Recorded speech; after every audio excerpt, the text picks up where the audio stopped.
the eyes and getting ready for graduation. So that would be my main key point: to get your research topic as soon as possible.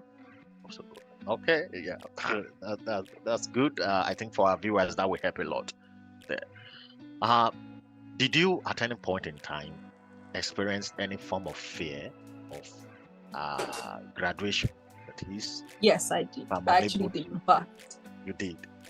yes, because by my final semester, I still had not published, and there was no graduation if there was no publication. So that scared me a lot. It kept me awake countless nights. I would be in the lab for like sometimes 20 hours, only going home to shower and come back. It was a lot of stress, a lot of pressure. But eventually, mid of that semester, I was able to publish and write my thesis, and then I was sure that I was going to graduate. So yeah, that fear was there.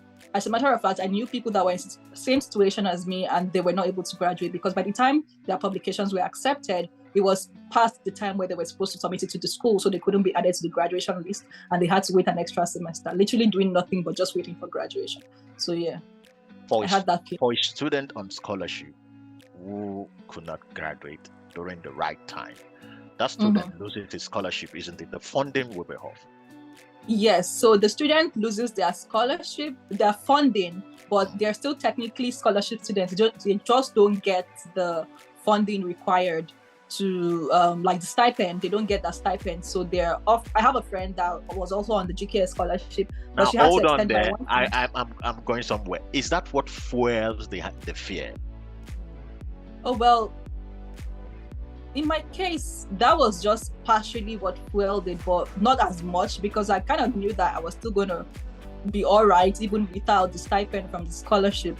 But what scared me most was the fact that I didn't want to extend my semester. I didn't want to extend by another semester. I just really wanted to graduate. So even losing the scholarship was part of the fear, like it cost but I don't know, it wasn't really something that I feared so much because I knew that I was going to survive. I saw people that had done it in the past, so I knew that one way or the other I was going to, go through it. I just didn't want to have to extend that. So that was the reason why I had that much fear.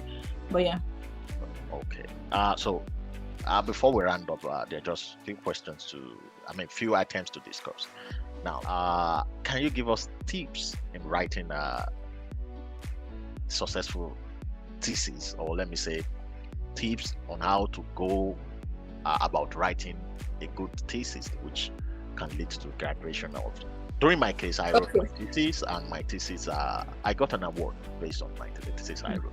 It was very amazing there. So I wanted to share tips about how to write a good thesis for a master. So if you were able to get good publications, those can be the basis for your thesis. So with those publications, you only have to build upon.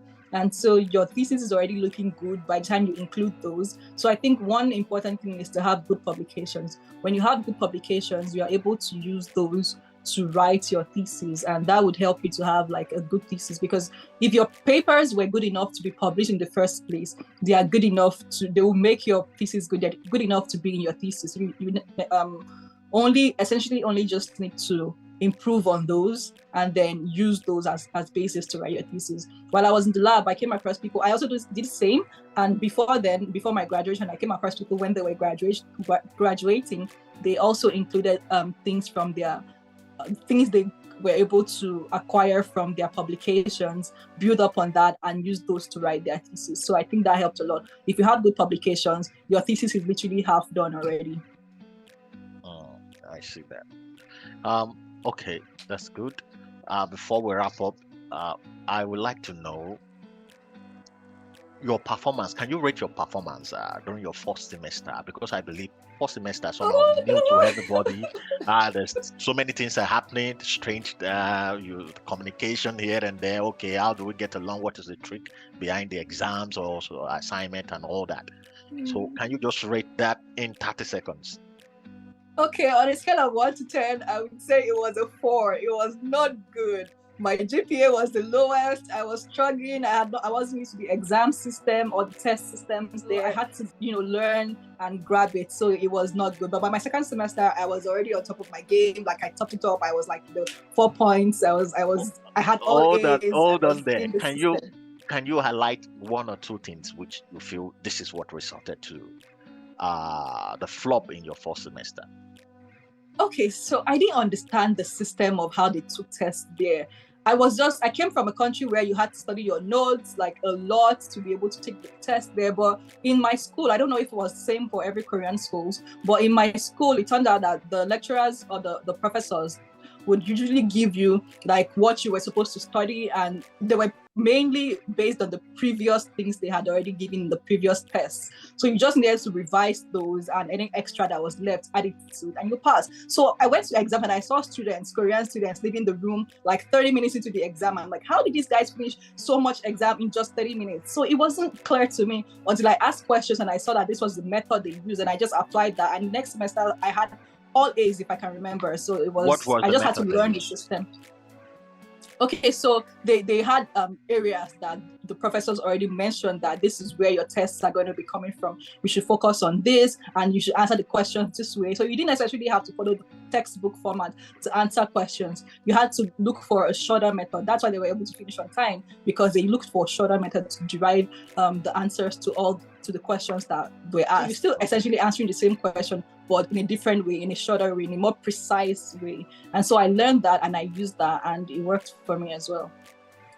So you need to focus on there's what we call the area of concentration Exactly, like area of concentration made more sense to me in Korea than it ever did in Nigeria, because they actually did follow the area of concentration. Yeah, and be precise with your answers. Back in Nigeria, if you wrote a lot, you tend to have more points, but here the shorter the better. So that was my experience, and so I did that. And yeah, I think I had only one B after my first semester. It was all A's until I graduated. So yeah, it worked for me.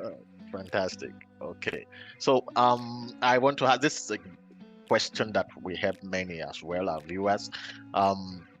What are the common challenges which are peculiar to studying abroad? The common challenges, okay, when I was studying abroad for my master's degree, I experienced something like this. Some of my colleagues that has as well, they do experience such kind of challenges. Can you share that with us?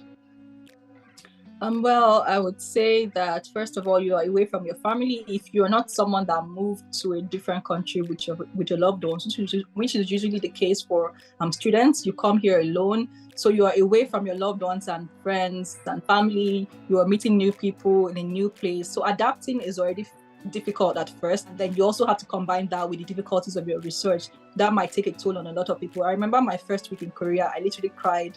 I remember crying because I missed my loved ones and I wanted to go home. But I knew the reason why I was here, so I had to learn quickly to make friends. I made friends. Because that would help you a lot. Make friends with the locals. Make friends with fellow foreigners, because those ones will be able to show you how to navigate the environment as a foreigner, and then the locals will show you how to navigate the environment in your favor to be able to get things at affordable and reasonable prices, to know the right places to go, the right things to do. So that helped me a lot, because I was able to mix with people, to learn things from them, and that helped me to survive here. So it's important that if you move to a new place, whether as a student or anything, or anybody, if you are coming alone, make friends with the locals here, make friends with fellow foreigners, and your life is going to be a lot more easier. Okay, thank you for sharing the wonderful story.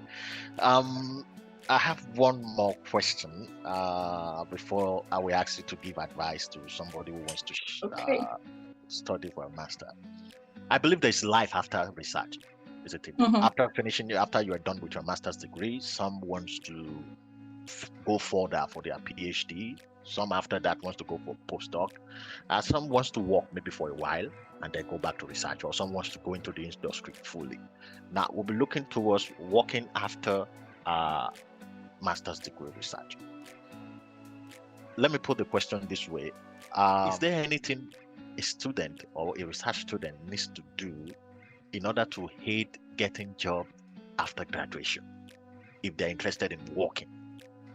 Is there anything from Yes. your perspective? Okay, what are the Yes, things? Please quickly highlight them of course. in Of 1 minute. course, I'll say from my perspective, as an IT person, you have to have a portfolio. It's very important. So when you're doing research, you don't necessarily need portfolios because your publications will speak for you. But in the industry, they don't care so much for your publications as they care about your hands-on skills, what you can do. So if you have a portfolio that you can show them, you can display, that helps you get a job. That helped me, and it has helped a lot of people. So as a programmer or an IT person, it's important to have a portfolio, and that will help you get a job faster coming out of your research. So that's just the major thing.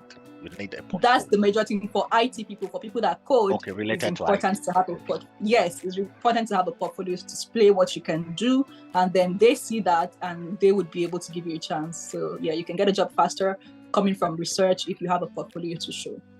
Okay. On a final note, your advice for somebody who wants to study for a master's degree abroad. So, what would be your advice?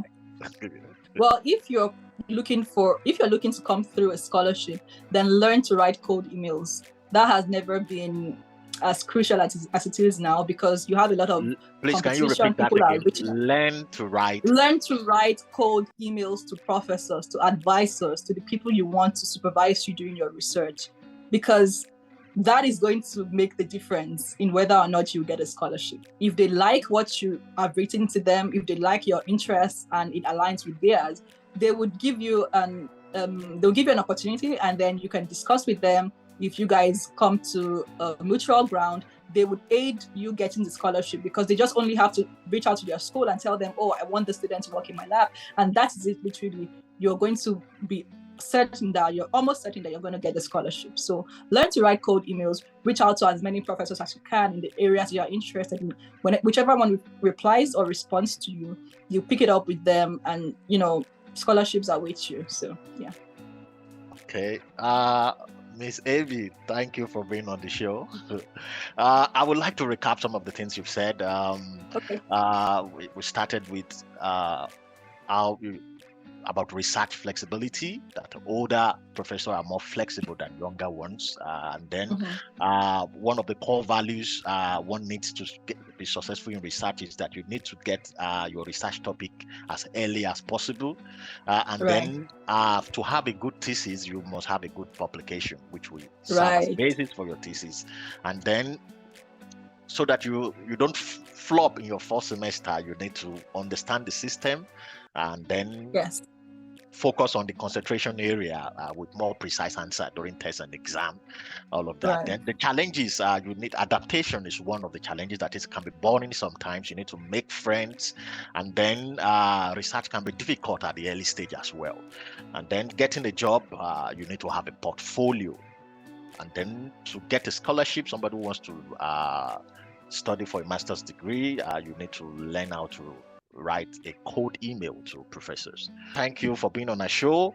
We're very grateful for you coming and all the information you have given to us. So I would like to say to our viewers, please subscribe and hit the notification bell. And if you feel you have a story you can share, please contact us. You will see the email address on the screen. Write to us and we will be our next guest on the show. So thank you for coming and bye. So thank you, Miss Abby. Have a good day. Please subscribe. Thanks for having me. Yes.